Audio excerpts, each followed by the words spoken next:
Can I ask you about what's been discussed, and you're broadly supportive of this, and that is freezing the fuel excise or tinkering with it some way to really ease that pressure at the Bowser. Why is this a good idea? Wouldn't it be a bit of a structural budget problem?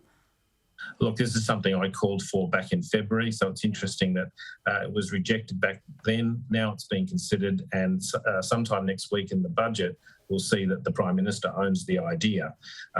We need to help people who are struggling with cost of living, people who are struggling with the cost of groceries, the cost of rent, which is rising, the potential cost of repayments on properties as interest rates start to rise because of inflation driven by fuel costs. We need to give relief at the Bowser. People are paying $2.20 at the Bowser. And so I've called on the government to, at the very least, halve the amount of fuel excise for about 12 months. We know that things are bogged down in the Ukraine. That crisis is not going away anytime soon. Fuel prices are going to remain high, and we have to have some form of relief. 44 cents every litre. That is not going away, and it is frighteningly expensive when you're driving around the streets on your way to work. But why is this the best mechanism? Wouldn't a one-off payment be better? Because it's not just fuel going up. Food prices are going up, largely because of fuel, but those supply chain issues persist as well. And that's why you need to target fuel directly. 44 cents in every litre goes to the federal government, to consolidated revenue.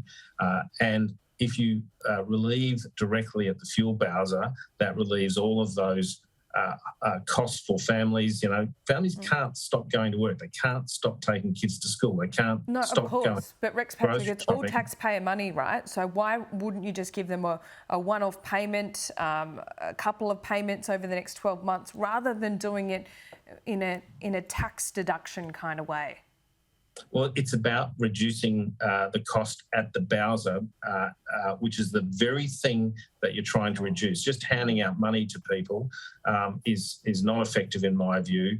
We want to target the problem. The problem here is high fuel prices.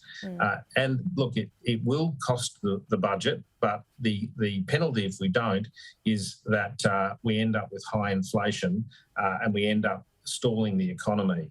The Prime Minister, you can just see him, he's rolling around announcing billions upon billions of dollars, again, in order to win votes. He had a $16 billion war chest of unannounced projects that were in MAEFO, and that money should instead be spent on a $6 billion cut to fuel excise. Okay, we'll see what happens. Rex Patrick, thank you.